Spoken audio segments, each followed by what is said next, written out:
Yo, what's up, everybody? It's him, MBK. My actual name is Brian, and we are starting something here with a good friend of mine from high school. He's a legend in the making. No, I'm just kidding. He's not, but he's a good guy. And you know what? I had started something on Kick. I still sort of kind of stream. Let's not get in the weeds on Kick, y'all. Okay. But I was like, you know what? It'd be fun to start a podcast. And then there was nobody else that came to mind to me more than a guy who also consumes as much information as I do per day. And we just pretty much riff and talk all the time on the phone. And y'all know I don't write everything.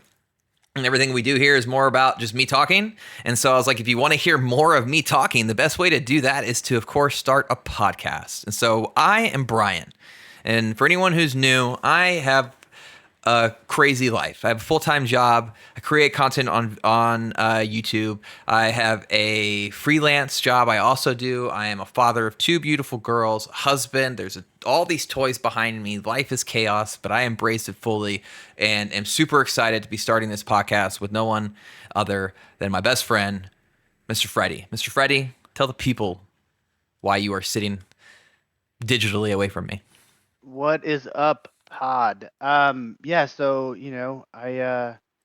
I love video games. I consume a lot of information. I'm on Twitter and IGN and all these sites following everything about gaming. And then when the game pops off for me, I play it so Oh, you it's do? really Yeah. exciting. When the game pops off Yeah. for you?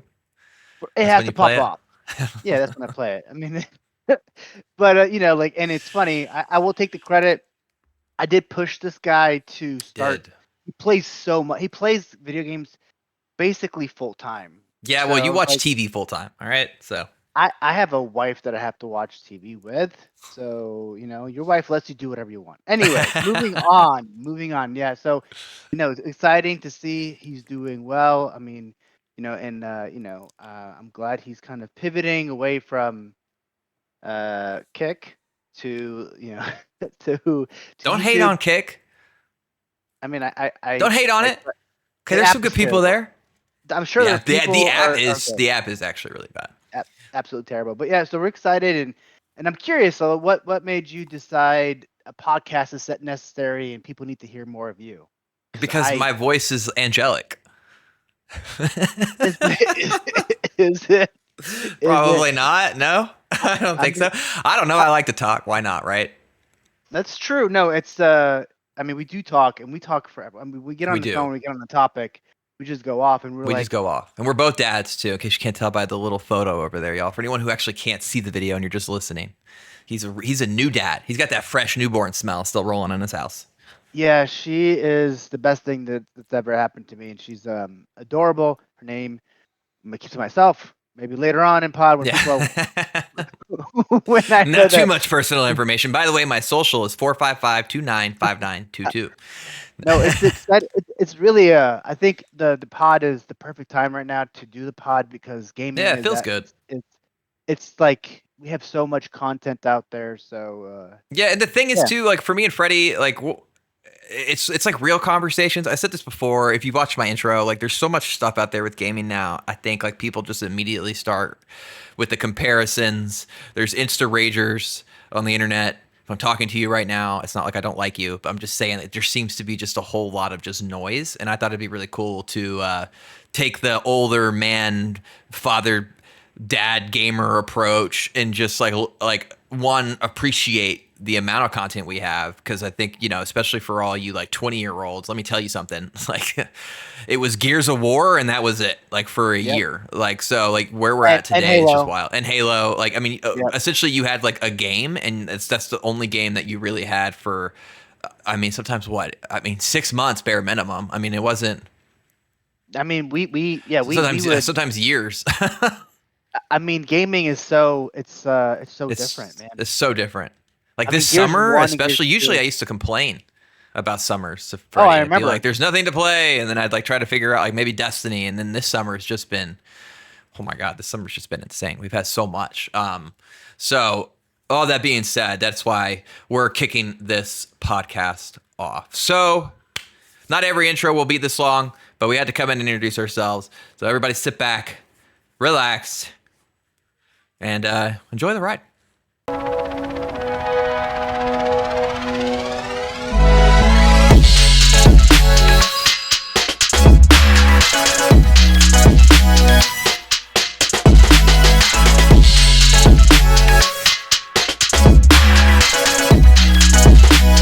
All right, so like I don't think we can start a podcast off without mentioning what even got me the viewership we have on YouTube right now, which is of course Remnant 2. Freddie just started playing it last night. I've obviously been playing it since it came out. I have not done a review yet, so what a perfect time. I think. What, Freddie? What do you want? I had set that up so perfectly for all the people. I mean, it's fine. So, like, let's just give it some background, right? Because I think the background of Remnant, the original, yes. Oh, that's true. is necessary. Because, like, it's true. So I will give it to Microsoft and Xbox for being a platform that will take stuff that Brian and I had no idea about Remnant. It hit Game Pass. We played the crap out of it. And it was incredible. We loved it. And this is from the Ashes, y'all. It's from the Ashes, not the second one. Not the second one, the first one, right? Yeah. And it was.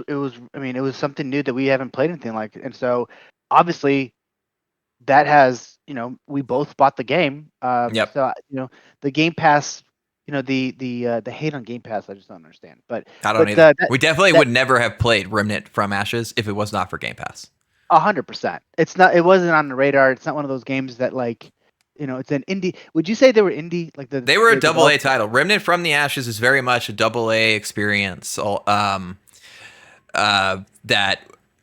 I mean, I think they've tripled what the amount of players in this second game. I mean, there was a small game from most definitely a smaller developer, Gunfire Games, that was actually really, really, really special if you got to play it, because a lot of the DNA of the second game it literally is pulled from the first game, and it was just so much fun. I mean, like it was such a.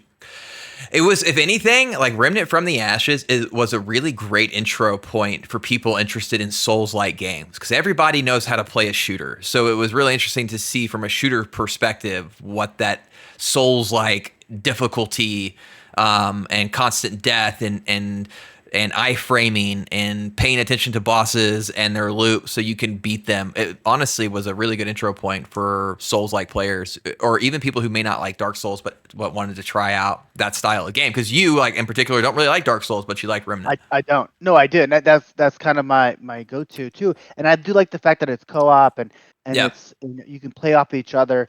But yeah, I mean, and the dungeons were really cool. Like it was a cool game that kind of caught us by surprise because I think it was during a drought of video games and it popped off. So I was like, man, this is great, so yeah, kudos. And that's the first thing I said yesterday when I put it in and I started playing. I was like, oh my gosh, this feels like so good. It feels good.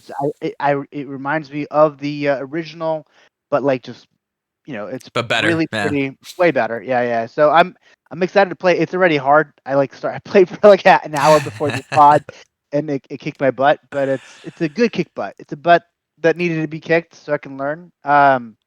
But yeah, it is. And the second one's a little bit. I mean, like we put you on veteran because we were playing last night. But if you start it and you do play it on an easier difficulty, Remnant 2 definitely still sits on that pedestal of like great entry point for a Souls-like experience, wrapped in a very well-known and understood like third-person kind of shooter-esque game with RPG elements, and I think that really helps it.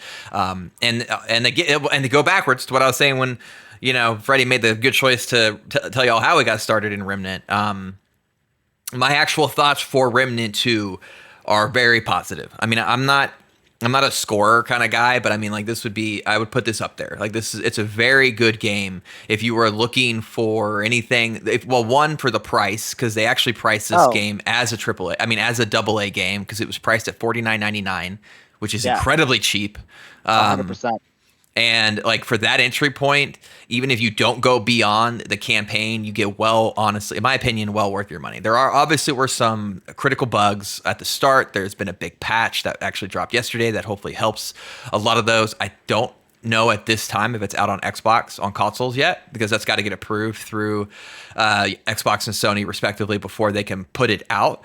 But with that out there too, there's no better time to try a Souls-like game than I think Remnant 2. And the story's kind of fun. It's bonkers though.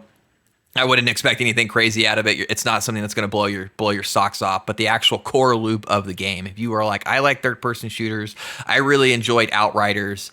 I've always been interested in trying something that was like a Souls game. I think Remnant 2 is 100% the place you need to go, and you might find yourself playing this game for well beyond 100 hours because there's a big loop there in its generation of levels and the amount of loot you can get. There's over 50 weapons, combining guns and melee weapons. There are over 100 rings. So, I mean, it is an incredible video game. So huge shout out to Gunfire Games. And as a developer too, they've just been really good at communicating the changes, being on top of changes, and being honestly just very appreciative of the success they're getting. This game's sitting at like 100,000 player count on Steam, which is, I mean, really good.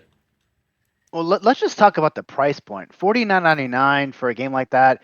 That's going to give you like let's just say 40 hours of gameplay. Yeah, bare minimum. That's a steal. That is a steal, and the graphics are great. Like, and it feels good. And like the controls feel good. The mechanics are good. Like it's a fun game, and I highly recommend it. You know, and the game before that I played was Diablo, and yeah, I'm kind of putting Diablo to the side to kind of go through this game. So, and I don't even know how they priced that too. Like when I saw that, I was just like, this can't be right.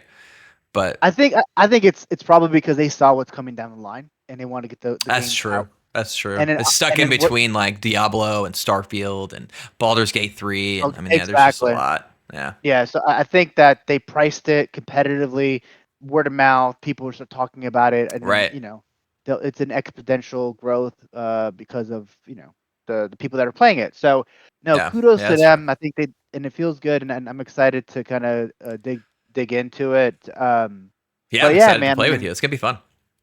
Well, so here's a funny thing I've been kind of following on Twitter, and it could be complete BS, but there are rumors that several months from now, it might land on some sort of on Game Pass, maybe. Yeah. Xbox should buy Gunfire Games, but I mean they're currently trying to buy Activision Blizzard, so I mean, no, that's a done deal. I called that months ago. I was like, there's no way. He did. There's no way. There were so many conversations around that, y'all. It was literally insane. That's part of the reason why I was like, let's start a podcast, because we would spend like an hour going back and forth on whether or not Microsoft's going to get that acquisition. And Freddie was like, they're getting it. The conversation is over. I mean, they had to. Like, they're literally in last place, and they need to crank for Game Pass. They need to crank out games 4 or 5 times a year. They're AAA, like to grow this, right? So.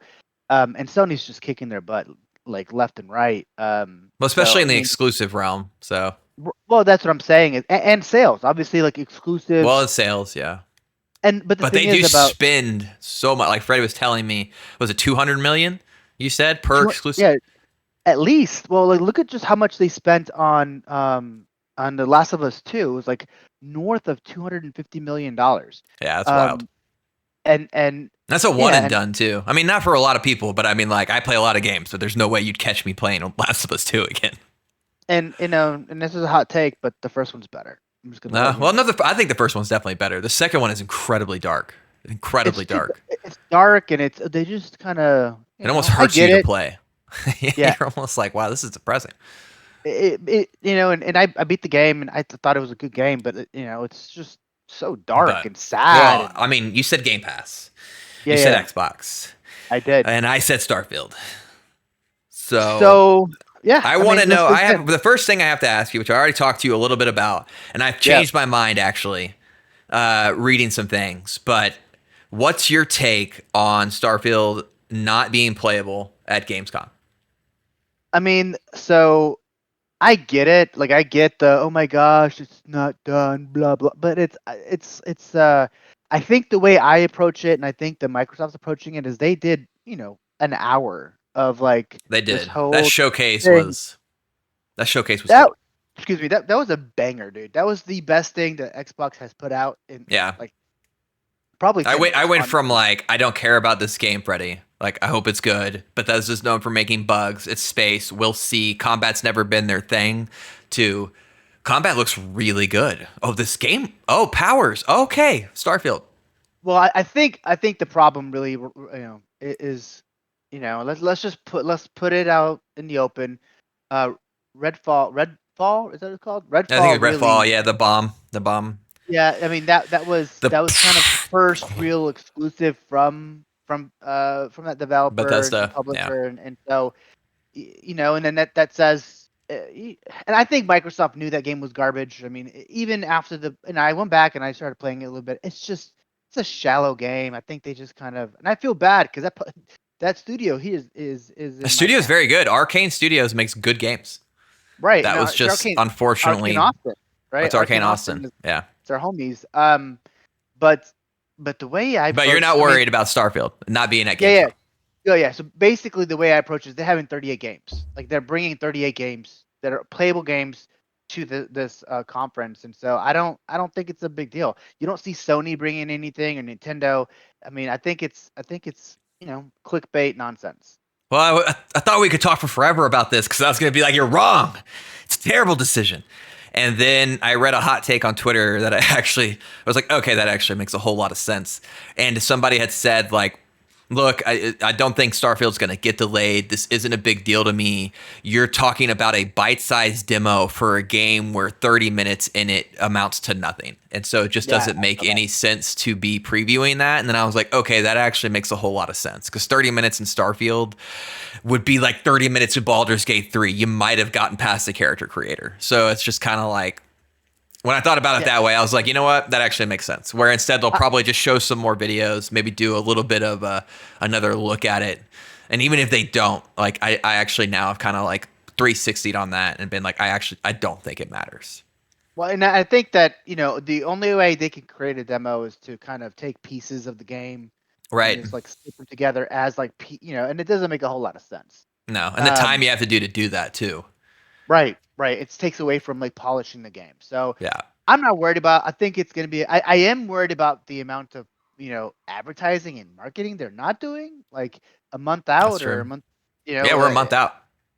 And I Just mean, yeah. I do like the controller. The controller's cool and the headset's cool, but like, dude, the one thing about Sony is they are everywhere. When they They have a are. game that's coming out, football game, soccer, or whatever, like anything, anywhere, you'll Spider-Man 2 see. is like all up in your face everywhere you go.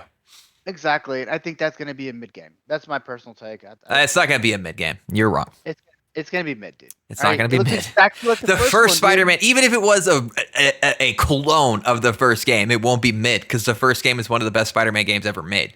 I don't disagree, but like if it's the same game, it's a boring game. I'm sorry. It won't be The though same because you city. actually have Venom powers and you can play as both characters. And we all know if you If it's if you play the DLC of Miles Morales, I mean I that did. was a mid game because it was only like 4 hours long. So just to get a full game of Miles is already a huge step up. It's not, especially if they have a bunch of MJ stuff, which I hated The that. MJ Anyways, stuff was awesome. Okay, you know what? This podcast is you're over. I am not a Sony fanboy. Don't you dare say it. you're dude. Let's I am be not a honest. Sony. I'm not. Sony You is the place to go for narrative games, unequivocally. yes. Except they're not anymore, right? Because now they're going gaming as a service, gaming as a Well, service. yeah, we'll 10. see what happens with the gaming as a service thing. I do think that's a terrible idea. I don't see that being viable. And unfortunately, they're also using. It was supposed to be a Bungie. fortunate. A fortunate. It's supposed to be a fortunate, Freddie. It was supposed to be a fortunately, but where we sit today, it's almost a. I don't know. It's like a mid W because what Bungie is. I mean, their recent state of the game on Destiny was as tone deaf, probably the most tone deaf thing I had ever seen. Well, So and I they're auditing the other games, right? That's what they're. right. I mean, I they know. went to Naughty Dog, and wasn't the creative director or somebody left because the multiplayer won't launch because it's not Yeah. something that's viable. So, I almost wonder how um, much of what's wrong with Destiny is tied to so a lot of people may not know this. And I think you know more about this than I do. But if I remember right, when Sony purchased Bungie, which they did. They purchased them, right? Like they own Yeah, Bungie or no, or they're it's partners. no, no, no. They own them, but they're independent. It's kind of like Okay. how so they make their own decisions. Yeah, but what I think, like what Freddie was telling me, and I think this is really interesting, especially when you look at from purchase on what has happened to Bungie, because pre-purchase, y'all, was Witch Queen. I did not think we were going to talk about this, but here we are. Was Witch Queen, which is easily the highest point in Destiny 2's entire life cycle. So it led into Lightfall, which is post-purchase, and it was easily one of the lowest points in Bungie's Destiny 2 life cycle. And not only that, you now have the state of the game that come out that essentially says they are abandoning Gambit because the community's not playing it after the community already said, well, because you broke it and you didn't fix it. But now instead of trying to fix it, they're just going to abandon it. They also had said that the time commitment for making unique armor isn't worth it, or they don't have the time. I'm gonna word this wrong, y'all, but essentially is they basically won't have the capabilities to do that. However, they are baking out more Eververse content than ever before. So the whole entire just state of the game was very tone deaf. But at the same time, I was talking to Freddie about this like a month or so ago, and he was saying that on the purchase, a part of that was pulling the expertise of Bungie, and these guys have been pulled. And I'm wondering how much of that is actually why we are sitting here now in what is easily the most tone deaf state of the game that I've seen in Bungie's entire life cycle, including Destiny 1. Well, it's on the downturn, right? Like Destiny is. I mean, what they have the timeline is I mean, it's over a probably. decade old too, so Well, yeah. I mean, and they're probably working on other stuff. Obviously, they're working on Marathon, marathon, yeah. but again, gaming as a service, and then they're working on Horizon Gaming as a service, Yeah, Last of Us The Last of 2. Us, Like, yeah. I mean, they're going that route hardcore, and I just don't know if that's feasible to have so many, especially exclusive to one console. Like, That's it crazy. doesn't make. I mean, it's a gamble, and I hope it works out for them. Hopefully, Final Um, Shape is good. I love Destiny, but I fell off. I mean, I fell off harder than I ever have. Fell off sooner too. It's really sad. It and breaks and my heart. and you're a hard like this dude I am played a hardcore Destiny Destiny player since we're like I don't even know. We've been playing Destiny since one and two for the alpha. yeah, like we've been playing this thing forever. I remember And waiting I'm for not the gonna dog Destiny either, y'all. I'm not gonna do it. I'm not gonna be negative, but that state of the game was rough to read. So it'll it's be still a interesting to good see what. game. And it's still it's like gaming as a service. It's still like number one, Oh, right? There's it's nobody still that yeah up there with Fortnite and everybody else. Which that actually right. okay. So matter of fact, like now that we're on that topic too, like gaming as a service, I love talking about this because it isn't. It's just there, especially Diablo 4. Like Diablo 4, there's been a lot of stuff with Diablo and the changes they've done and the nerfs and the battle pass and whether or not people like that. And then it's catering to casuals. And I'm wondering how much of that was also because Diablo 4 is the first Diablo to be a live service Diablo. I'm And like, what do you? God, what do you think about it? Like, what do you think about gaming as a service? You think this is even is this like a 5 years from now? People are gonna be like, dude, if I see one more battle pass, I'm gonna vomit. I think it depends on the developer too. I mean, you look at Warzone. Like Warzone, I mean, you probably haven't played it in a while. My brother plays it all the time. Used to. He just uninstalled the game. They just added the boys from Oh yeah, Amazon show. from the Amazon Pa- show. yeah, so they have powers and jetpacks and like all these crazy stuff, and it's Oh wait, no they longer have this. actual powers, like Yes, in the game. yes, Oh my dude. god, so it's like Laser. Fortnite. Yeah, it's like laser eyes and all that stuff. Like, I mean, it's no longer this like That's weird. realistic game. Well, exactly. And then you have the other side where Fortnite's been so solid, generally Yeah, changing it, updating it, but really keeping the soul and making it better, removing the building portion that, for some part of the game. There's things you can do to keep the game fresh. interesting Yeah. and fresh. And some of it's just like, it becomes a money grab. And the money grab people know. They notice it. They're like, hey, the game is no longer about winning or skill, it's about when to play or hey, Pay to buy win. Yeah. yeah, that's what I meant. Well, do you think So battle passes too are going to get hit from this? Like, isn't there is there legislation or no legislation on the whole gambling thing in video games, like loot boxes? there's some countries like the Norwegian countries have stuff. I think I don't know about Europe. The U.S. U.S. is The we're U.S. doesn't capitalism. care. Yeah. Capitalism here, please. Yeah, you want to spend $1 billion on loot boxes. I mean, the thing about loot boxes, they've been around forever. Like Yeah, CS:GO, I know. Yeah, CS:GO. I mean, Yeah. they've had loot boxes forever. So I don't. I Well, so think much of the battle pass and live service stuff too just comes from like. Well, actually, I can't say this as fact, but I feel like a lot of it's just pulled from the success of mobile games, I right? mean, yes and Maybe, no. right? Because I mobile think games I are so pay to win in a way. Like you, I think I think the battle pass, the reason it exists is because it keeps engagement high and it teeters off. Like the old Call of Duties, right? If you Call of Duty 2, 3, whatever, you play it multiplayer and it's just that multiplayer. There's no well, yeah, real you unlock all the difference. things and you're done. You got it. Right, right. And so with the battle pass, you pay, oh, I pay whatever, $30. I get new weapons and whatever. So New that's how you maps. Yeah. Okay. right. And it's a new revenue stream, and then you can buy skins. Like, I mean, it's a cash cow as long as it's good. But a lot of times, I feel like once the game comes out, first battle pass comes out, then it's the B team starts doing the stuff, and the A team starts working on the next game. The next That's how. game, right? So Yeah, do you feel like you have fatigue? I mean, I always. anybody listening too, if you're in the comments, do you feel like you have fatigue? Is there battle pass fatigue right now? I think it's definitely. I think everything now has a battle pass, and I think it's if the problem is if you go to a battle pass that sucks, then you have a hesitation of going into another battle pass and another game. That's true. That's actually yes. That's So actually really true. Now you just judge everything. So like if you look at like yeah, Destiny's Eververse, you're like, wow, this is utter garbage. Like I'm not like, why would I even bother here? I mean, just like Call of Duty, like we both paid for That's true. I did. battle Like the pass, first two were really good, and then I and was then like, ah, yeah, the last one was terrible and it looked weird and it just it just became bad and you can tell the quality went down. So you pivot and as as the developer pivots, you pivot. You play something else, which Diablo came and took us all away. Can we just talk about how well Diablo is doing when it comes to monetizing, but not when not pay pay to to win, win. I right? wish more people talked about that. All anyone's talking about with Diablo is you nerf my builds. I hate you. I mean, Destiny did it literally like weekly. I don't Well, know so why. that's the interesting thing about Diablo that I had a lot of conversations about that people really didn't want to hear. But the moment that game came out, like I was already impressed. Like, oh, not only that, but Diablo 4 is a huge game, y'all, and easily had the best launch for a AAA game that I have seen. I don't even know, maybe 5 years. Like it worked. It didn't break. Like I was amazed by that. Like they deserve kudos just for that.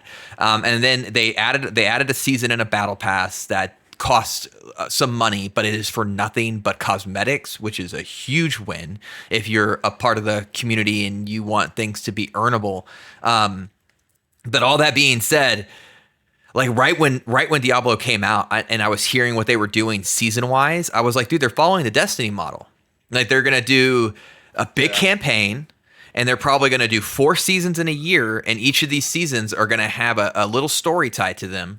And it's not going to be a lot, and it's going to come with one mechanic probably, and then they'll feel out how that goes. And that's exactly what Destiny did, and that's what the first season was. And I know that turned off a lot of people, but that formula, who knows if it'll stick and work for Diablo 4, but that formula works well for Destiny, and it can cater to casuals if you do it in a non-FOMO way, which is where Destiny kind of falters. Is it forces you to go in there, do it now or miss it for forever. But yeah, I don't know. But I mean, the way they did their battle pass, I thought was great. No, I agree. I think that's the future of things like that, especially when a game is full price. You're not paying. If it was like Remnant $49 and you want to do a game like a paid battle pass, then okay. But I mean, and the thing about Diablo is they're giving you all this extra content for the Oh, for life of the free. game for free. Like Except for that's the paid portion of the battle pass, which again is right. just like cosmetics and stuff. But the Cosmetic. Right. seasonal event, the seasonal rewards, or not rewards because that tied to the battle pass, but the season, like the additional gear and stuff they dropped, we got it all for free. Like that's crazy. Yeah. Like you'd pay for that in Destiny. You'd pay like $15. I think it's $15.99 for each Destiny season. And it That's what I'm gets you saying. almost the same amount of content Diablo just put in. I mean, you get a raid and a dungeon, but yeah, Yeah. I don't understand all the I do and don't understand all the anger built around Diablo 4 in terms of like trying to create a live service game. I thought they started out pretty strong. The nerfs and stuff, I 100% nerfs kill fun. I get it. And they hit that game with a giant nerf after people spent an absorbent amount of time playing. So I can understand how that feels bad. It's no different than like Remnant 2 being out and people put in the effort to beat it on apocalypse mode and didn't get the thing. And now that that's fixed, but you have to redo it, I can see obviously there will be people who don't want to do that. Like that's a hard ask. Like, well, I know you did the thing, but you got to do it again. Sorry. But that's also kind of the nature. I don't know. That's kind of the nature of where we're at in gaming right now. Like some games It's just all released bugged. it's also like short term. You're looking at a short term. This is a 10, 11, maybe That's 15 true. year game, right? Yeah. Like between games. So I think we should probably pivot though. But I will say Not to the mention question. Starfield's going to be buggy. Let me just tell y'all now. So we'll cover that. But let me ask you, BK, what do you think about gaming as a service? Do you think it has Mm, legs? Do you think it's gonna make it through like I'm telling you, Sony literally said they're gonna have I was like 10, 10. Yeah. 10 in 10 years. Like It you depends. think I they're agree with you. I agree with you on this. It depends on the quality of the game. So, I mean, there are games I stick with. Like those games do well over time, and they're okay if you fall off. Like that's, I think, again, to use Diablo as an example. Like I think it was like 2 weeks in, they told people to go touch grass, like and come back when the season starts. That's okay with us. And there's a lot of people who didn't, and there's a lot of people waiting for season 2 or season 3. So, and that's where I don't know if it's going to stick or not, because it seems to really work for a longevity of a game because you'll have a nice, healthy player population in season 1, and then that'll fall off. And then people who skip season 1 will come back for season 2, and they'll invest in the battle pass and they'll make money. But where the it's almost why I wonder about fatigue, because like that kind of relates to what we were saying earlier about how like back in the day you had Gears of War and then you waited a year for something else. What's interesting today is what we are sitting. It was July, now it's August. So between July, August, September, and October, we're gonna have Remnant 2, Baldur's Gate 3, Starfield, and Spider-Man, Spider-Man. Like, and that's not naming every other game that is coming out that also has an audience. So that's Armor where I Core. don't know. Armor Core, like Yeah, there's I mean, just an immense amount of there's too much. There's too much to play. Like so, what? and money isn't infinite. Well, and that's the thing is like if gaming as a service came out 10 years ago, huge difference. But like Yeah. now people have so many choices, and then Microsoft's buying all the studios ever. So like you also have Game Pass, and you You have have like Game Pass, the yeah. in Ubisoft Plus, and for like on PC, EA Plus is like, good lord, Huge. Yeah. they just give you the games like for $100 a year or whatever. So I feel like gaming as a service could really work when tied to a system like Game Pass. Like you're paying I, X amount of money to get all these games on Game Pass, and then it doesn't give you the battle pass. But then you're like, all right, whatever. I'm paying like $10 a month, and I've got like all the games. I buy whatever. I buy Freddy's game, and then I get Freddy's game because it's on Game Pass. And Freddy's like, oh, I have a battle pass here too. You'd probably be inclined to be like, well, you know what? I got this on Game Pass. It's really fun. I'll pay the $10 for. But that's oh really yeah. almost saying it's a free to play model where it's like, oh, you're not noticing that you're paying for the thing, so you're okay with paying with the other thing. Well, it's about volume, right? They want 100 million people playing on Game Pass, Right. and then then you have a publisher. You do a $10. You have 100 million people that have access to your game right off of Yeah. launch. You can make $100 million overnight, right? Yeah. So, but Like when we'll Diablo see. 4 hits Game Pass. I mean, it will, and then Call of Duty. Like And think Call of about that, Duty. the Like, full range. So, but Starfield. Let's pivot to Starfield because I feel like yeah, let's end this on Starfield. What do you want to say about yeah. Starfield? So to me, I feel like if the game was just left to Bethesda, whatever they're, if it was just them, I think it would be buggy. I think that It's still gonna be you know, buggy, dude. look, I've been reading a lot about who's helping them, right? Id Software is helping them on Yeah. the first person mechanics, and then you have the coalition coming in and helping them kind of cleaning up the Coalition is game. Gears of War, for anyone who doesn't know.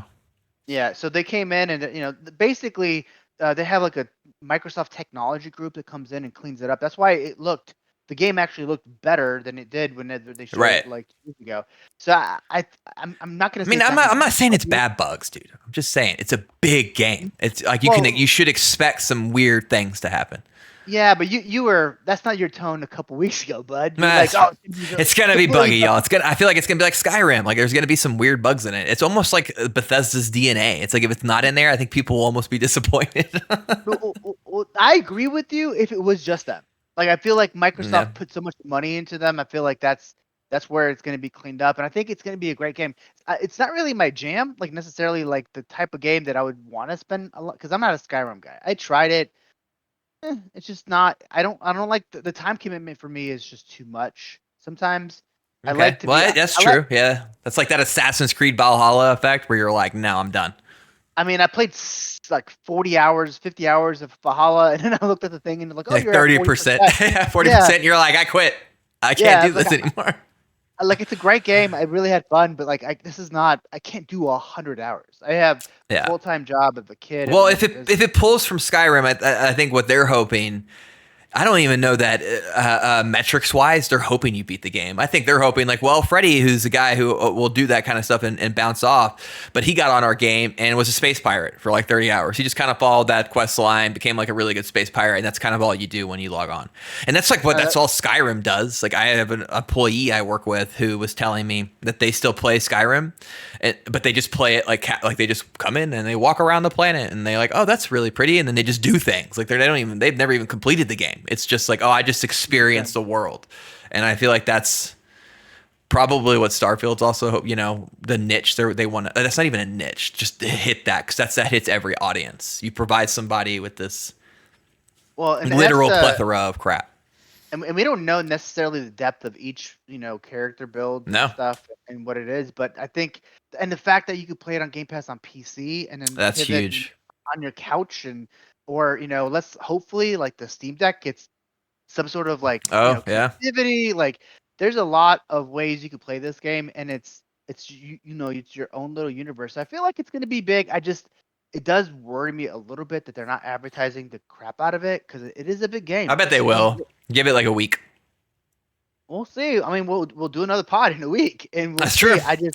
When's I think Gamescom? I feel like it'll kick off at Gamescom. I almost think that what will happen at Gamescom, it won't be playable.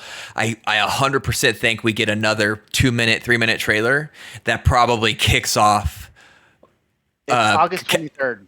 August 23rd. Yep. I think that'll kick off like a heavy marketing play leading up to the launch, which is September 6th or something. Is there like a like itinerary or something that we can see? Like what? For Gamescom, I don't know if that's out yet, but No, but yeah, we'll see. I mean, that's the banger, man. That's what's going. And then also people want to do the comparison, like Spider-Man and Starfield. I just don't yeah, think but there's it's none there. Doesn't make right. sense. It's not a real competition, right? They're And both you don't different care that games. it's 30 FPS on a console where everybody said like this is it, this is next gen, every game 60 FPS. I mean, look, they want to do fidelity instead of the. I mean, they said they're gonna do 60 frames after the fact and have like the problem with Xbox is this whole like they want true 4K or nothing. Or PlayStation will be like we'll do 1440p and then Upscale. Yeah, upscale to get 60 frames. And so I think that it's up again. I think it's up to the to publishers. I think also that's true. it's on old hardware, dude. Like the video cards in those things are old. They're from 10 years ago, essentially. Yeah, that's I true mean, too. they're they Yeah, but if built. you bought a Series X because of the promise of 60 FPS gaming, and you've got a lot of it because there's quite a few games that are doing that, are Yeah, you rightly allowed to feel cheated that the big exclusive title for Xbox is gonna launch at Lock 30? it depends on if that's the only reason you bought the console, right? If you didn't buy That's it true. for Game Yeah, Pass, and on top of that, I think they're saying it's going to come down to feature, but it's not just this game and the scale, right? I think, and we've talked about this in yeah, depth, the scale's but huge. the whole reason it's not the fidelity is so high is because the assets that they have to pull for every planet all at once. You know, Right. it's not there's no loading once you're in the game, and there's thousands of planets, right? So like, it's just even for a beefy PC, we'll see how it. You have a Yeah, we'll see. We'll see what happens when it comes out on PC, like what that plays at. you have a 4070, you have a 3080 Ti or whatever, but it's we'll see how it plays. I feel like it's gonna be regardless, it's gonna be the biggest game on Xbox, and the Oh, biggest game 100%. since probably the first Gears of War, I think. Yeah. Potentially. It's So, it is a huge title release, so. you think it's gonna get a 10? Do I think it's going to get 10s? I think it has the potential to. I definitely think it, like I was telling you yesterday, I think Game of the Year awards, like the top 3 contenders are going to be Baldur's Gate 3, Starfield, and Zelda. Who wins? I have no idea. But I definitely think those will be the 3 most talked about games. I agree. I think, but I don't know. We'll see. We'll see how. I think it depends on how Starfield comes out. If it comes out of the gate with very little bugs or day one patch that fixes a bunch of stuff, then Yeah. but if it's buggy, just like Zelda, dude, 20 frames a second, 24 frames a second, I can't. I can't dog on Delta. I don't want to get hung up to dry on. So I'm glad you like Zelda, people. Great game. It is a great game. It's a phenomenal Zelda, game. so good. Hardware. 20 frames per second. But hey, it's a great game. Wonderful game. I will never play it. I will never play it. I can't play a game that doesn't get block 30. I just can't do it. I mean, and apparently they're gonna come out with a new one, new. Oh yeah, I'm sure they will. But That's, all right, well, Freddie, let me tell you something, dude. Time flew for this. I think this is gonna be fun. We are gonna do this, y'all, every week. These will go out every Friday at 10 a.m. on my YouTube, and I will also be sending the audio over to my man over here, and we'll create this into an audio podcast as well. We hope you all have enjoyed yourself and enjoyed the time spent. Freddie, do you have any parting words you want to tell all the people who are not listening? I do. This is opinionated gamer or gamers, and so OGs, baby. I'm gonna go ahead with the hot take right off the bat at the end. The Flash was actually a great movie, and I really liked it. So I like that take. Yes, sir. And I'm not gonna see. I'm not gonna see Oppenheimer in the theater. I saw Barbie. Better movie. Whoa! Really? Yeah. He texted me. He's like, Barbie was great, and I was like, Barbie, fantastic movie of the year, Oscar winner across the board. Done. This has been the OGs. This has been the OGs. I'm Brian, Hitman BK. Thanks a lot for sticking around. We'll catch y'all next time. No, you don't get to say bye. I'm going to keep talking over you. All right. Are we done? We're done. This is all over. Right. Okay. I haven't stopped it yet.